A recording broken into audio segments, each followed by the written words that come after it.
Sejam bem-vindos a mais um módulo do nosso curso sobre segurança do paciente. Neste módulo, nós iremos falar um pouco sobre prevenção de queda, que é a nossa meta 6 de segurança do paciente. Hoje a queda é uma das preocupações que todas as instituições de saúde têm, pois ela eleva o índice de preocupação com relação ao cuidado ao paciente, né? Até mesmo o tempo de internação e de estadia hospitalar. Então, o que quer dizer a queda? O que é a queda, né? Então, ela pode ser definida como uma situação na qual o paciente não intencionalmente acaba indo ao chão. Ou seja, a queda ela pode ser um deslocamento não intencional, né, do corpo para um nível inferior à posição inicial. E não há, então, portanto, uma correção em tempo hábil. E essa queda pode vir a ocasionar um comprometimento do paciente, tanto como uma lesão aparente, quanto um dano maior e irreversível. Então, a queda, ela deve ser, né, verificada, analisada, deve ser prevenida, e o nosso foco sempre é trabalhar com a prevenção. Então, o paciente, na verdade, ele pode cair da sua posição inicial, seja em pé, sentado ou deitado. Então, algumas situações nós devemos considerar, né, como queda. Então, na verdade, quando nós encontramos o paciente no chão, né, simplesmente não vimos como foi a queda, como ocorreu, ou também quando houver relatos de que o paciente caiu, então nós também não presenciamos, mas o paciente ou até mesmo uma outra pessoa, um familiar, pode relatar que houve uma queda. Quando o paciente é amparado durante a queda, mesmo que ele não chegue ao chão, ou seja, houve uma intenção, houve, na verdade, um fator não intencional de queda, porém o paciente de fato não chegou a cair, a lesionar membros ou bater a cabeça, enfim. E quando o paciente escorrega de uma cadeira, de uma poltrona, de um vaso sanitário e acaba indo ao chão. Então, existem alguns fatores que predispõem ao risco de queda. Então, a idade acima de 60 anos é um fator de risco, a pessoa já está mais debilitada, às vezes pode estar fazendo uso de alguma prótese, né, de membro inferior ou até mesmo bengalas, alguma outra prótese. Crianças também é um fator de risco, porque a criança muitas vezes não tem ali a coordenação motora ainda adequada. Quem faz uso de cadeiras de rodas ou outros dispositivos auxiliares também são pessoas que têm esse fator de risco. Alteração do estado mental, se a pessoa estiver confusa ou agitada, e distúrbio neurológico, né? AVC, crise convulsiva, demência, doença de Parkinson e rebaixamento do nível de consciência. Também ainda temos outros fatores de riscos que comprometem aí a situação do paciente, pode vir a ocorrer uma queda. Então, existem alguns grupos de medicamentos que alteram o sistema nervoso central, por exemplo, sedativos, hipnóticos, tranquilizantes, antiparkinsonianos, né? São medicamentos que afetam aí diretamente o sistema nervoso central. Da mesma forma, também os pacientes que têm algum déficit sensitivo, pós-anestesia ou pós-cirúrgico, pós-parto, enfim, houve aí uma alteração das funções do paciente, então ele pode ter esse risco de queda. Prejuízo do equilíbrio da marcha, né? Pacientes não cooperantes também é um fator de risco. Queda anterior, porque se o paciente já apresentou uma queda anterior, isso significa que ele tem algum outro fator de risco já evidente. Urgência urinária ou intestinal e pacientes em maca. Quando a gente fala de urgência urinária e intestinal, a gente também tem que levar em consideração alguns medicamentos que fazem parte, né, para que contribua para que o paciente muitas vezes tenha uma urgência urinária e intestinal. Como, por exemplo, pacientes que são hipertensos, que fazem usos de medicamentos diuréticos, enfim, hidroclorotiazida, ou até mesmo um paciente que tenha algum comprometimento da parte intestinal e vai fazer algum exame, por exemplo, uma colonoscopia, e está preparo de colo, então o paciente ele vai ter uma urgência urinária, ele sai correndo para ir ao banheiro e muitas vezes pode aí acontecer uma queda. Então, como que a gente faz para prevenir, para gerenciar e para prevenir o risco de queda? Então, existe checklist, né, uma avaliação dos riscos na admissão, é feito toda uma triagem, né, logo na admissão do paciente, existe uma identificação, uma sinalização de que esse paciente ele tem o risco, né? Então, existe aí uma forma de sinalizar, de identificar que o paciente tem o risco. E aí, a gente parte para as ações de prevenção. Então, o que fazer com a maca, com o leito, quais são os aspectos estruturais, o piso, né, o trajeto, a acomodação do paciente está adequada. Temos que ter, então, pisos antiderrapantes, o mobiliário e a iluminação também deve estar adequados, corredores livres também, o uso de vestuário e calçados adequados e a movimentação segura dos pacientes e também aí analisar os eventos adversos decorrentes da situação da queda. Então, como que se avalia esse risco? Primeiramente, no momento da admissão, o paciente ele deve ser avaliado e, na sequência, a cada 24 horas, a menos que, lógico, o paciente tenha apresentado aí nesse meio tempo alguma alteração significativa antes do período das 24 horas. Ou seja, é precedida por uma metodologia, né, para realizar essa avaliação, como, por exemplo, a escala de Downtown e a de Morse. Ambas avaliam a probabilidade de um paciente cair. Depois de feita a avaliação, o score do paciente é pontuado e classificado quanto ao risco de apresentar uma queda. E como que nós identificamos, que nós sinalizamos que esse paciente ele tem o risco?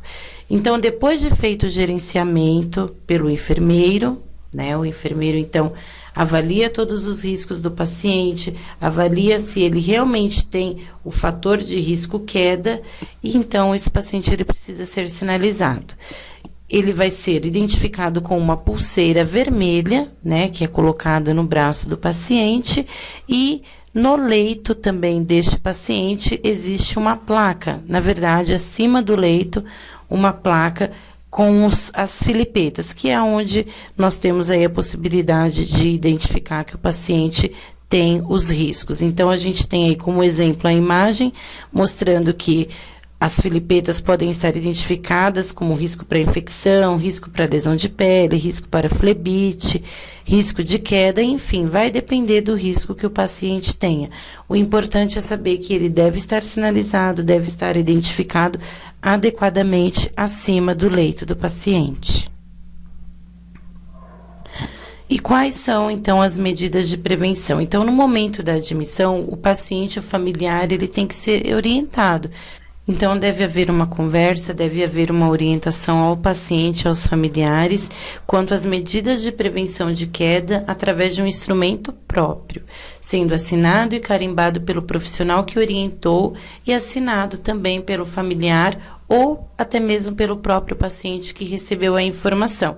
Esse impresso ele é preenchido em 2 vias, uma será entregue para o paciente e família e a outra fica arquivada no prontuário. Então, o objetivo deste impresso é fazer com que a família e o paciente tenham ciência, né, que ele tem esse risco e quais são as medidas que podem ser feitas para que esse paciente reduza esse risco e que também colabore, que também participe da prevenção desse risco. Então, aqui nós temos na nossa instituição como é feito, como é o impresso. Então, esse impresso tem o nome do paciente, o leito, a unidade, o atendimento, data de nascimento, e ele descreve toda a prevenção da queda. Então, ele fala o que é queda, quais são os tipos de quedas e o que pode causar a queda no paciente, e também fala como o paciente ou acompanhante pode ajudar a prevenir essa queda. E, se caso vier a ocorrer, como deve ser feito, o que deve ser feito, como deve proceder na ocorrência de uma queda. Então, existe ali a assinatura e o carimbo do profissional que fez as orientações e a assinatura do familiar ou responsável, ou até mesmo o paciente que recebeu as orientações. Lembrando que queda é um evento indesejável, né? Não é esperado que um paciente interne numa instituição de saúde e que desenvolva, que aconteça uma queda, até porque a queda pode causar um dano momentâneo ou até mesmo irreversível, sendo então, portanto, aí um algo negativo para a instituição, para a equipe e, claro, para o paciente. Orientado, então, o paciente sobre o risco que ele tem, caso o paciente apresente um evento, existe um monitoramento da queda. Esse monitoramento também é um impresso existente na nossa instituição, aonde por um período de 24 horas, o enfermeiro ele vai avaliar esse paciente. Esse instrumento surgiu para que haja, então, aí o acompanhamento do paciente nas primeiras 24 horas para ver, avaliar se não houve nenhuma alteração do seu estado clínico. Então, o que vai ser observado, na verdade, são os sinais vitais do paciente, né? A cada 6 horas, caso tenha alguma alteração, isso deve ser sinalizado, comunicado ao médico, para que o médico também possa avaliar o paciente e, se necessário, intervir com alguma conduta. Então, nós temos 3 etapas na realidade. O paciente ele é orientado, o paciente é acompanhante sobre o risco. Uma vez que acontece a queda, existe um monitoramento de queda e, por final, existe a auditoria de queda. A auditoria de queda é a finalidade, na verdade, é fazer um levantamento da quantidade de quedas que existem, né, que ocorrem, na verdade, dentro do ambiente hospitalar e quais foram as causas, né? Se foi identificado, se não foi, se o paciente estava com pulseira de identificação, aonde foi o local dessa queda, qual foi o tipo de queda, se a queda foi testemunhada, se o paciente estava contido e também alguns outros aspectos que falando se foi por conta do uso de algum medicamento, se ele foi assistido adequadamente, se foi feito o gerenciamento desse risco pelo enfermeiro, se houve alguma intervenção pela enfermagem, se estava prescritas as medidas de prevenção também. É um instrumento, na verdade, de auditoria para fazer todo o levantamento das causas dessa queda. Até para saber quais foram os fatores de risco mais evidentes, né? O que foi feito perante a situação. Então, é um instrumento preenchido pelo apoiador de enfermagem, que tem como objetivo, então, fazer todo o levantamento aí dos fatores de risco e das demais coisas relacionadas ao evento da queda. Nós temos um protocolo, então, de prevenção de quedas, né? E a finalidade deste protocolo é reduzir a ocorrência de queda, obviamente, né, nos pacientes hospitalizados e o dano que decorre dessa queda. Então, através da implantação de medidas que contemplem a avaliação do risco do paciente e que garantam, portanto, aí o cuidado multiprofissional e um ambiente seguro. A promoção, a educação do paciente, da família, do profissional, ela é extremamente importante, porque as ações que vão ser direcionadas para o paciente vão estar baseadas na contribuição de uma equipe como um todo, até mesmo pela participação dos familiares, né? E aí sempre a busca, então, é de que esse paciente esteja bem, tenha uma dignidade adequada, tenha um tratamento adequado também. Então, estudos nos Estados Unidos destacam que as quedas não se distribuem uniformemente nos hospitais, sendo mais frequentes nas unidades com concentração de pacientes idosos, na neurologia e na reabilitação.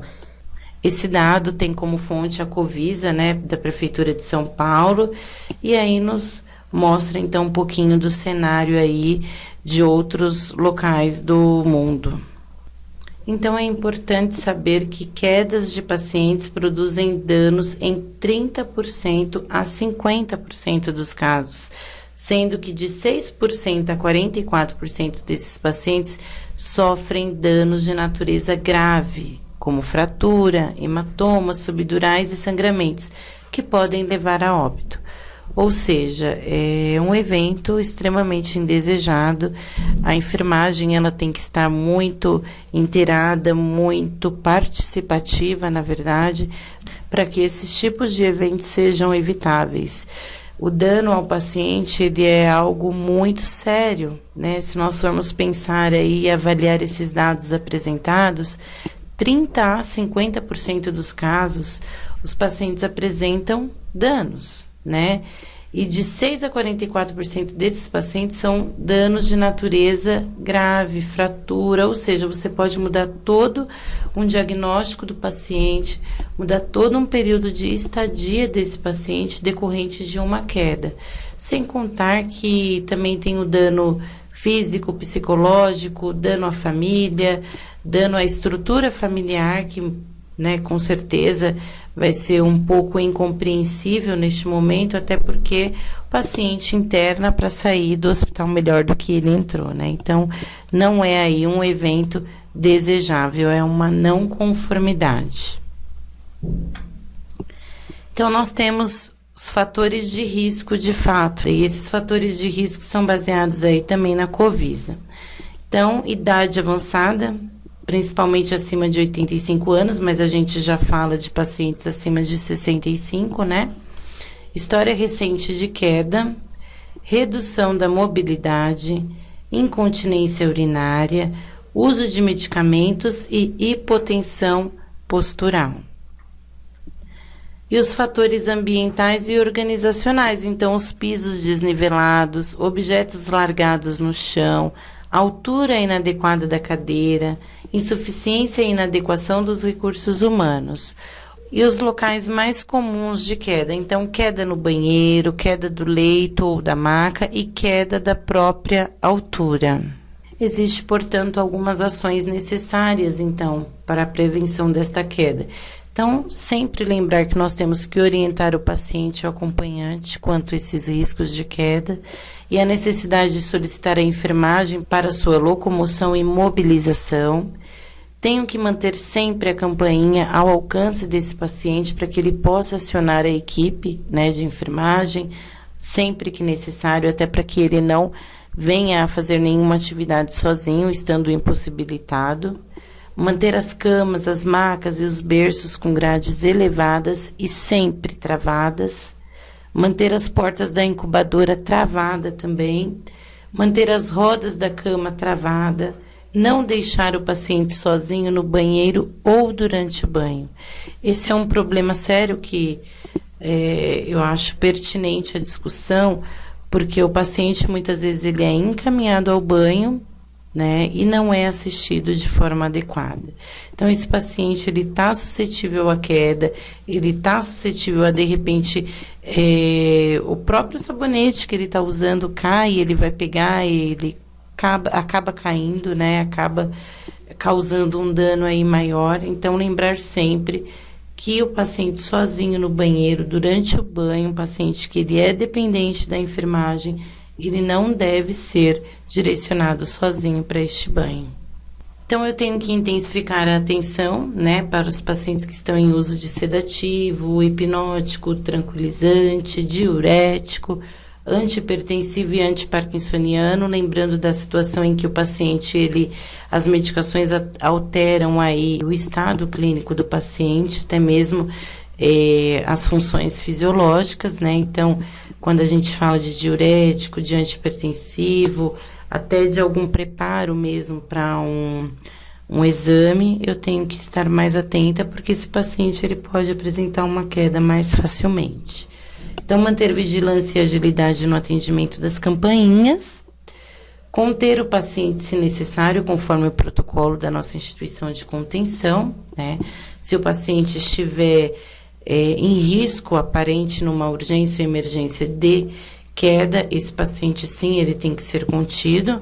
Depois, num segundo momento, a equipe médica, o médico, juntamente com o enfermeiro, ele avalia essa contenção e ele faz, num segundo momento, uma contenção não só mecânica, mas uma contenção química para esse paciente.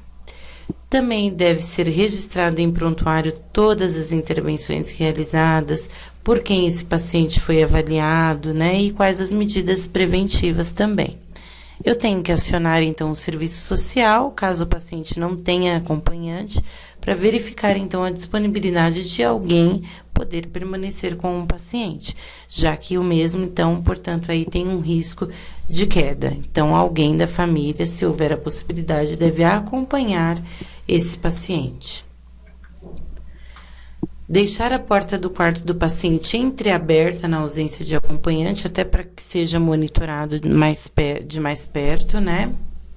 E aí, em crianças e neonato, eu tenho que orientar a mãe e os acompanhantes, também, lógico, profissionais, a não andar com a criança no colo. Se for necessário o transporte, tenho que conduzir no berço de transporte ou eu tenho que colocar a mãe sentada em uma cadeira com o bebê no colo.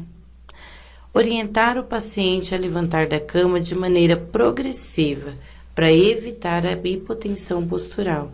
E, lógico, chamar a enfermagem caso necessite de comadre ou papagaio.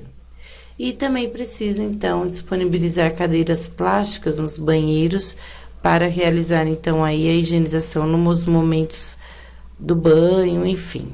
Então, o papel da enfermagem na prevenção de queda é avaliar e monitorar diariamente todos os pacientes, a fim de identificar esses riscos, né, de queda, desde a admissão até a alta desse paciente. Eu tenho que, então, implementar as medidas de prevenção para esse paciente e eu tenho que orientar essas medidas de prevenção também, tanto para os pacientes quanto para os acompanhantes.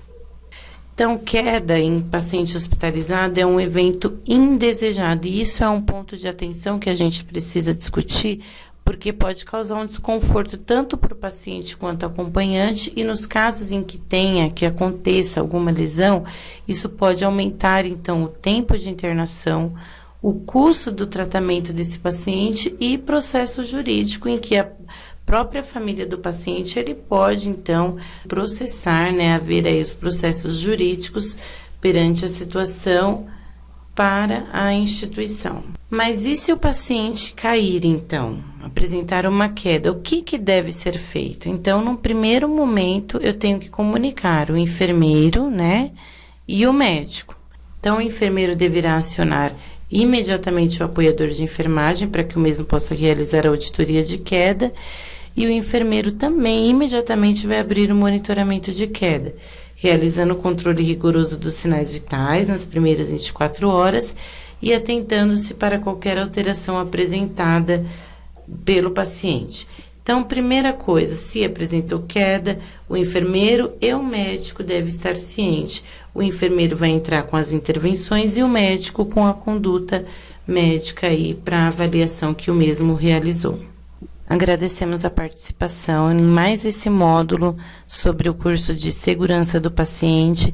Espero que tenha sido proveitoso e que você tenha conseguido absorver algumas informações, algumas condutas, né, e intervenções para que nós consigamos evitar esse dano ao paciente e lembrar sempre de trabalhar na prevenção, né? As medidas, quando bem feitas, quando bem empregadas, todas as medidas de prevenção, dificilmente o paciente vai apresentar uma queda, né? Mais uma vez agradecemos a participação e até mais para o nosso último módulo sobre o uso seguro de hemocomponentes.